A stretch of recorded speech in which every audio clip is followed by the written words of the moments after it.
Vamos abrir a palavra de Deus. Carta de Paulo aos Hebreus, no capítulo de número 11.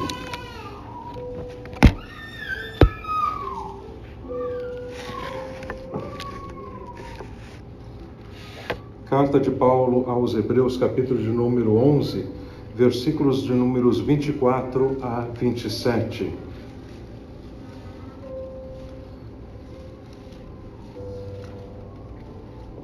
O tema deste trabalho é: há coisa demasiadamente difícil para Deus? E há alguém aqui que fez algo impossível aos olhos dos homens, mas o fez porque Deus o levantou para fazer. E eu quero, com a ajuda do Espírito Santo de Deus, que você viaje comigo por um instante, até aquele momento em que Moisés foi chamado por Deus, e que Moisés decidiu fazer a obra de Deus. E a situação com que estava o povo de Israel naqueles dias, em plena escravidão, debaixo de um jugo pesado do Egito. Mas Deus levantou um homem que viu o invisível. E é o que precisamos hoje.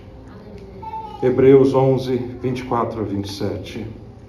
Pela fé, Moisés, quando já homem feito, recusou ser chamado filho da filha de Faraó, preferindo ser maltratado junto com o povo de Deus do que usufruir prazeres transitórios do pecado.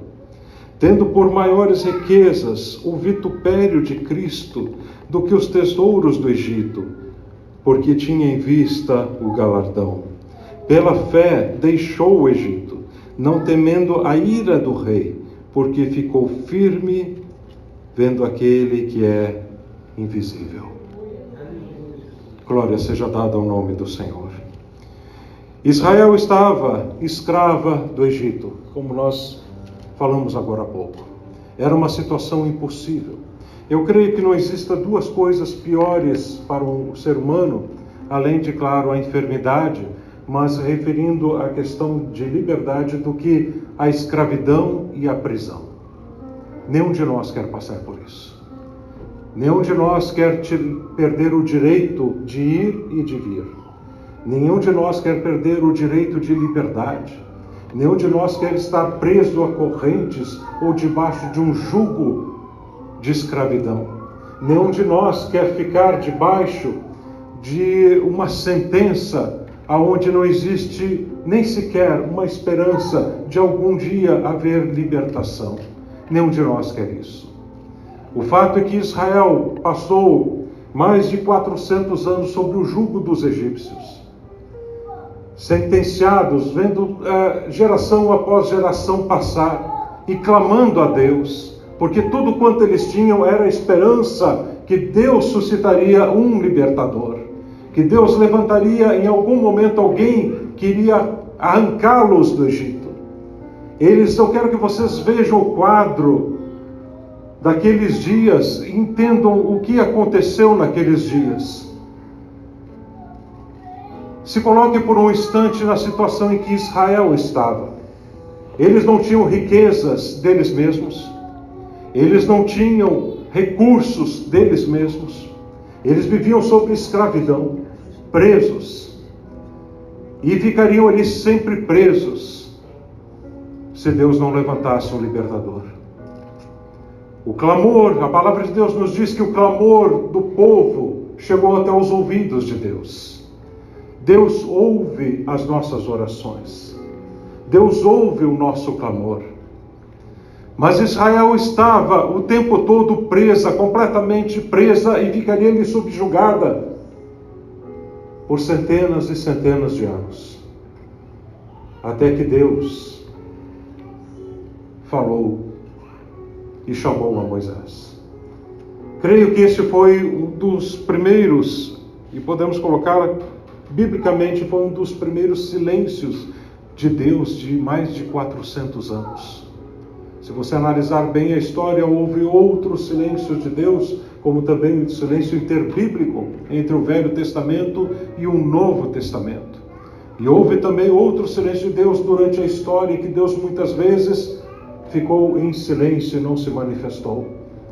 E aqui está o povo de Israel subjugado, sobre o látego dos escravizadores dos seres humanos, tirando a liberdade, tirando a alegria, tirando a satisfação, tirando muitas vezes todo o conforto, tudo aquilo que um ser humano precisa. E Deus levanta então a Moisés. Era impossível que houvesse libertação. Humanamente, era impossível com que Israel viesse a ser liberto. E é dentro disso que eu preciso que você entenda que Deus é um Deus de impossíveis. Preste bem atenção. Deus é um Deus de impossíveis. Ele ama fazer aquilo que os homens dizem que é impossível alguém fazer. Pode ter certeza disso. Quando todos dizem, olha, não tem jeito, quando a medicina diz não tem saída, quando este contra aquele diz não tem resposta, não há uma solução, pode ter certeza que este é o momento que Deus quer entrar na causa e mudar a história. Sempre foi assim, sempre será assim. Ele é um Deus de impossíveis. Ele é o Deus do impossível. Ele é o Deus do impossível. O tema deste trabalho é lindíssimo. Há alguma coisa sobre modo impossível para Deus fazer? Glória a Deus. Eu sou resultado do impossível de Deus. Eu tenho certeza que eu chamasse aqui alguns para dar testemunho, iriam dizer a mesma coisa. Eu sou um resultado do impossível de Deus. Eu só estou aqui porque é um impossível de Deus que aconteceu sobre a minha vida. Você não é resultado de um acaso, não é resultado de uma sorte, não é resultado porque você teve uma oportunidade diferente, não. Foi o impossível de Deus que entrou na tua causa, na tua vida e mudou a tua história. Glória a Deus. Aleluia. Nós não servimos um Deus pequeno.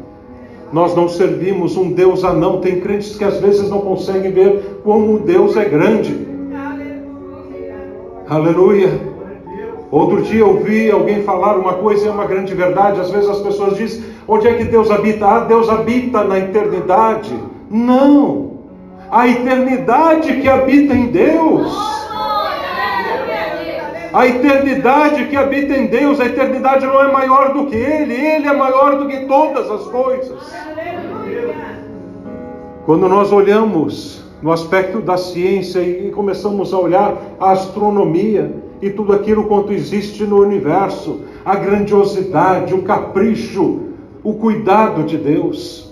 Outro dia estava pregando em uma outra igreja, estava falando sobre o amor de Deus, os detalhes de Deus para com a obra da criação. Todas as coisas foram feitas por Ele, sem Ele nada do que foi feito se fez. Nós não somos vindos de um processo evolutivo. Deus desenhou a cada um de nós em seus planos eternos, e Ele já sabia de antemão o que você estaria fazendo nesse país, aonde você estaria esta noite, o que você estaria fazendo neste lugar. Deus é o mesmo ontem, hoje e o será para sempre. Ele é o Senhor sobre todas as coisas.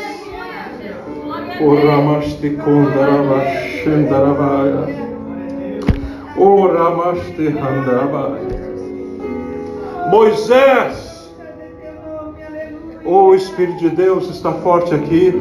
Moisés estava ali pastoreando aquelas ovelhas de Jetro, seu sogro. Ali seria talvez o seu futuro na sua mente. Israel, não tenho como tirá-lo. Eles estão presos, já vem há mais de 400 anos. Vai ter de ter um grande Deus, vai ter de ter algo muito grande para tirar aquele povo de lá. Quase 3 milhões de pessoas. Como vai tirar esse povo? Você já parou para pensar nisso? Não é uma família, não é 2 famílias. Não é um plano de um outro governo que pode tirar, não é só um grupo de 30 pessoas. Estamos falando de quase 3 milhões de pessoas. Como separar uma nação de outra nação? Como Deus vai fazer uma coisa dessa? Porque é impossível. Aquele povo não tem recursos, aquele povo não sabe lutar, aquele povo não tem exército, aquele povo não tem dinheiro, aquele povo não tem capacidade. Só que havia um Deus que estaria entrando na história. O impossível acontece. O impossível acontece. O mesmo Deus que libertou Israel é o mesmo que está conosco hoje.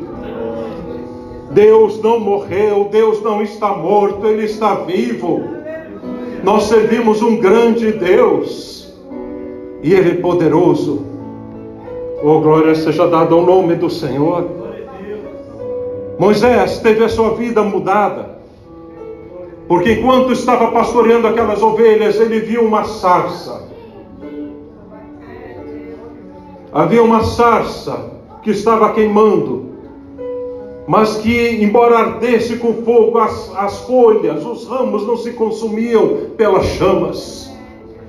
Deus faz com que o fogo apareça, mas que não haja o seu poder sobre aquela planta, sobre as pessoas ou sobre o que Ele quiser. Porque a mesma situação que aconteceu com essa sarça, aconteceu com os jovens hebreus, lá dentro daquela fornalha ardente. Deus permitiu com que eles estivessem no fogo, mas o fogo não tinha poder sobre eles. E aqui essa sarça está no meio do fogo, queimando. Moisés se aproxima. Uma voz ecoa: Moisés, Moisés, tira as sandálias dos teus pés, porque a terra em que pisas é terra santa. A igreja do Senhor precisa voltar a entender o que é santidade. Precisa voltar a entender o que é santidade. Muitas vezes chegamos na presença de Deus e queremos tanto algo da parte do Senhor, mas entramos na presença de Deus de qualquer jeito, como quem entra num supermercado, como quem entra numa loja, como quem entra num lugar qualquer. Mas quando chegamos na presença de Deus, nós devemos chegar com temor e tremor, porque estamos chegando diante daquele que é o Rei dos Reis, o Senhor dos Senhores. Precisa haver temor de Deus no coração. Deus disse: Moisés, as sandálias que tu tens nos pés precisa ser tirado, você está em terra santa. Moisés tira aquela visão da sarça. O chamado muda a sua vida. Escutem-me bem. O que a maior parte dos crentes precisam hoje, e o vosso pastor está aqui sentado, e ele há de concordar comigo, é que cada um dos crentes precisa de uma experiência pessoal com Deus. Não adianta você vir à igreja e ficar batendo ponto. Não adianta só você dizer: não, eu sou um bom crente, eu dou o dízimo, eu participo da ceia, eu já desci as águas, eu faço isso, faço aquilo. Você precisa ter uma experiência com Deus, porque quando você tem uma experiência pessoal com Deus, a tua vida é mudada. A tua vida é mudada. A tua vida é mudada. Ah, pastor, eu já ouvi falar da experiência do meu irmão, já ouvi falar da experiência do meu tio, já ouvi falar da experiência do meu pai, da minha mãe, de fulano, do ciclano, mas eu nunca tive experiência com Deus. Meu irmão, eu quero te dizer, Deus tem uma experiência reservada para você, e ainda pode ser no dia de hoje. Deus quer descortinar os céus de tal maneira que você entenda a grandeza do Deus que tu serves.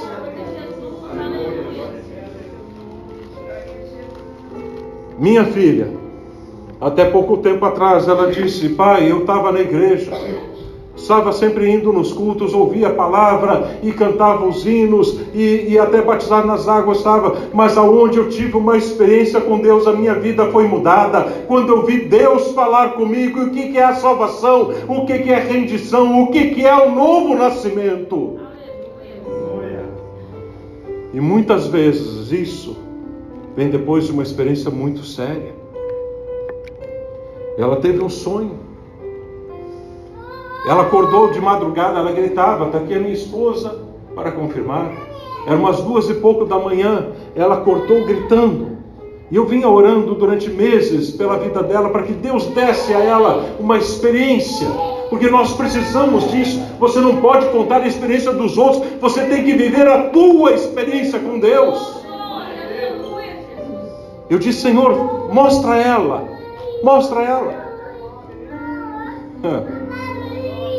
As nossas orações, você não pensa que está orando aqui para as paredes, não, orando para uma caixa de som. Você está orando para o Deus vivo. Ele ouve as nossas orações, Ele é poderoso. Deus deu a ela um sonho, e ela acordou desesperada, gritando: pai, mãe. Era 2:pouco da manhã. Foi um sonho desesperador. Ela contou os detalhes. Ela viu o arrebatamento da igreja. E ela disse: pai, eu estava no aeroporto, e eu vi o pânico, e eu procurei o senhor e procurei a mãe, e vocês não estavam mais. E eu olhava, as crianças tinham desaparecido, as pessoas corriam de um lado para o outro e não sabiam o que fazer. E pai, eu fiquei, pai. E naquele desespero ela acordou e ela entendeu: eu preciso mais. E eu não estou falando de alguém que estava desviado, não, viu? Eu estou falando de alguém que estava dentro da igreja, batizado nas águas, servindo a Deus. Isso é muito sério. Há crentes que estão brincando com a sua vida espiritual. Você tem que estar perto de Deus.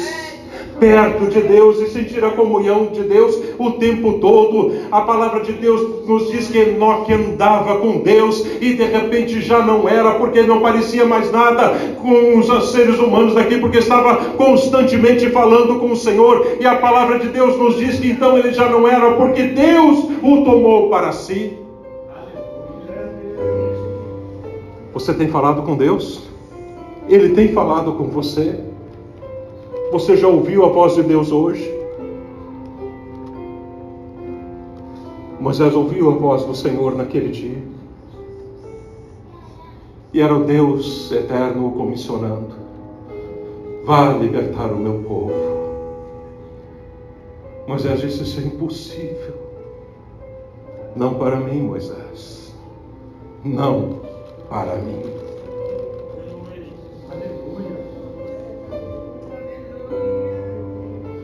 Mostre-me o teu problema e eu te mostrarei o meu Deus. Ele é maior do que o teu problema. Ele é maior do que a tua enfermidade. Ele é maior do que as tuas noites de tristeza, as tuas noites de lágrimas derramadas no travesseiro. Ele é maior do que todas as coisas.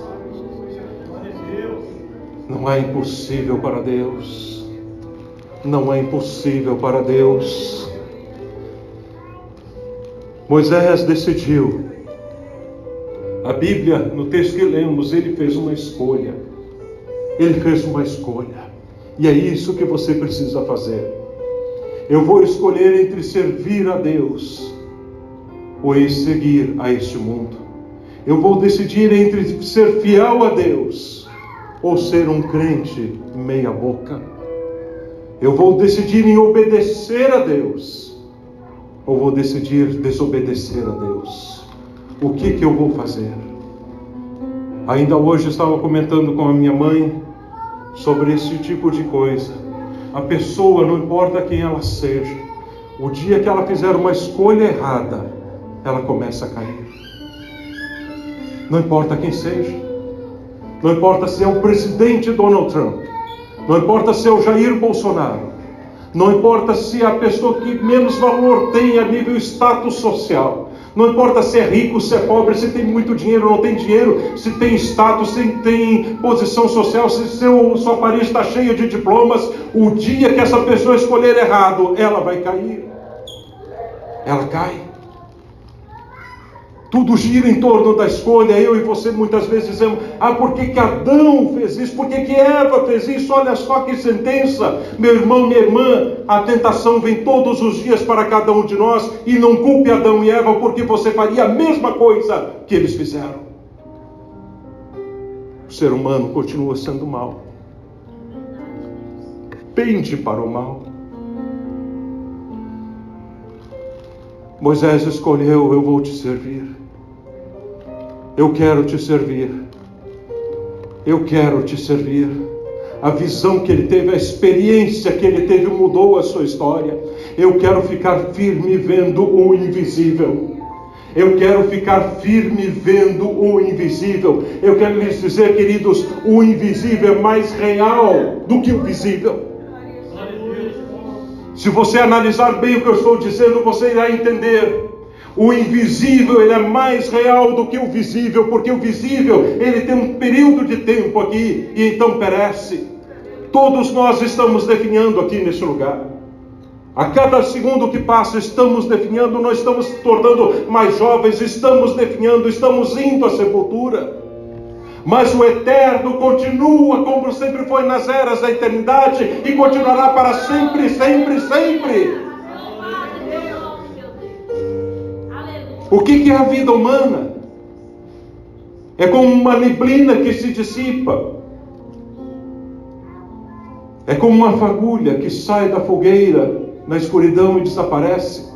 É como um floquinho de neve que cai na correnteza e então desaparece. É tão curto o tempo entre o berço e o caixão. É tão curto o tempo entre o primeiro choro da criança e o último espasmo da morte na vida de uma pessoa. Alguns duram 70 anos, outros 80, outros 90, 100 anos, um pouco mais, pela misericórdia de Deus. Mas todos estão com o tempo contado. Deus sabe o que vai acontecer. Moisés, a Bíblia diz que Moisés ficou firme vendo o invisível. Isso é uma coisa que aos olhos dos homens é uma loucura. É uma loucura. Você já imaginou? Moisés tinha cerca de 80 anos de idade aproximadamente quando Deus o chamou para fazer essa obra. Você já imaginou uma pessoa com quase 80 anos de idade ou 80 anos de idade indo libertar 3 milhões de pessoas? Alguém diz: Moisés, onde está o teu exército? No invisível. Cadê o teu dinheiro? No invisível. Mas quem é que vai te ajudar? O invisível. Mas como é que eu vou conseguir? Através do invisível. Mas vai ter vitória sim, através do invisível. Mas o que tu tem nas mãos, Moisés, que possa libertar esse povo? É o poder do invisível. E não estamos falando de uma nação qualquer. Estamos falando do Egito, que era uma das nações mais poderosas naqueles dias. Deus nos dá missões impossíveis, porque Ele quer provar a nossa fé. Ele quer provar a nossa fé. Ele quer provar a nossa fé. A fé, como alguém disse, é um salto no escuro para os braços de Deus. Quem não tem fé não salta e não é abraçado, fica só no escuro. É como se você chegasse à beira de um desfiladeiro e alguém dissesse: pode saltar, eu estou te segurando lá embaixo. E você olha a altura e olha que está muito alto e tem até medo da altura, quanto mais do que pode acontecer se você pular. Mas você precisa pular, porque se não pular não vai entender aquele Deus que te sustenta, o Deus que te protege, o Deus que te guarda, o Deus que está do teu lado. Moisés teve uma experiência com Deus.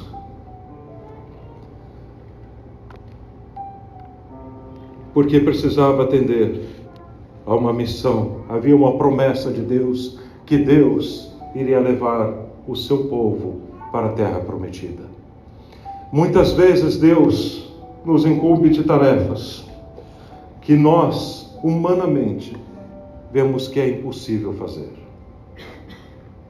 Você acha que Moisés não se sentia cansado naquele dia quando ele recebeu aquela missão? Sim. Muitas vezes nós nos sentimos assim como ele. E dizemos: Senhor, será que vou conseguir? Será, Deus, que tu vais renovar as minhas forças? Olha para mim. Olha para mim, olha as minhas falhas, as minhas fraquezas. Olha a minha idade, olha isto, olha aquilo. Moisés não ficou olhando, a Bíblia não diz que ele olhou para si mesmo. Ele argumentou sim com Deus. Mas depois de ouvir a ordem do Senhor, a Bíblia não mostra que ele argumentou mais nada. Mas ele seguiu firme, vendo o invisível. Seguiu firme, vendo o invisível.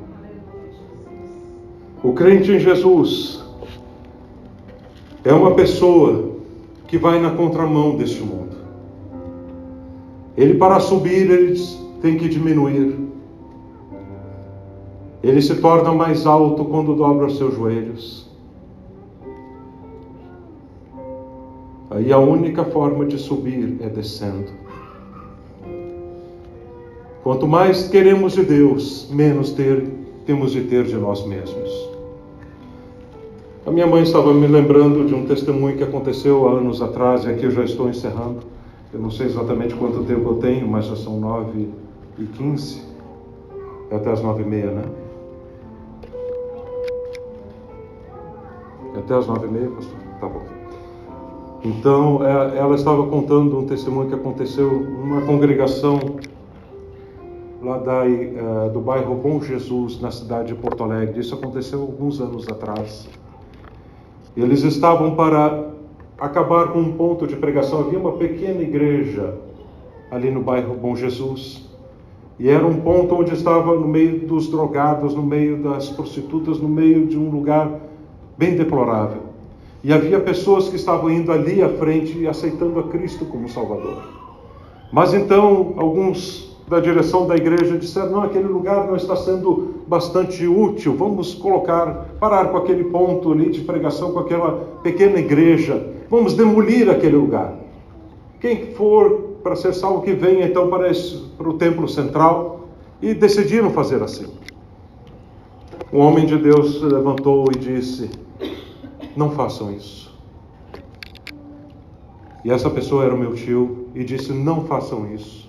Ali Deus está salvando, ali Deus está curando, ali Deus está fazendo transformação de vidas.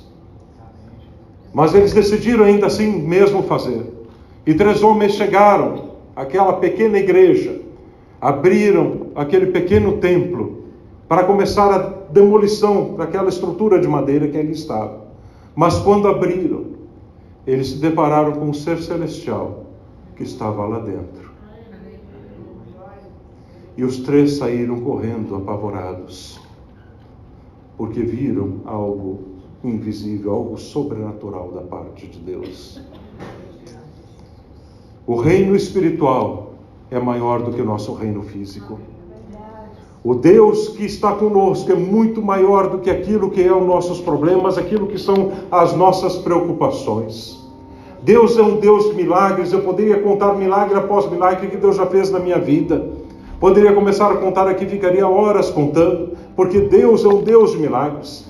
Está aqui a minha mãe contando muitos milagres que Deus já usou ela no seu ministério, levando a palavra de Deus em muitos lugares e pregando a palavra do Senhor.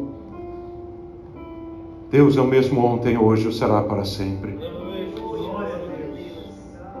Nós precisamos ter uma experiência com Deus. Eu gostaria que a igreja colocasse de pé neste momento. Eu gostaria de orar por você.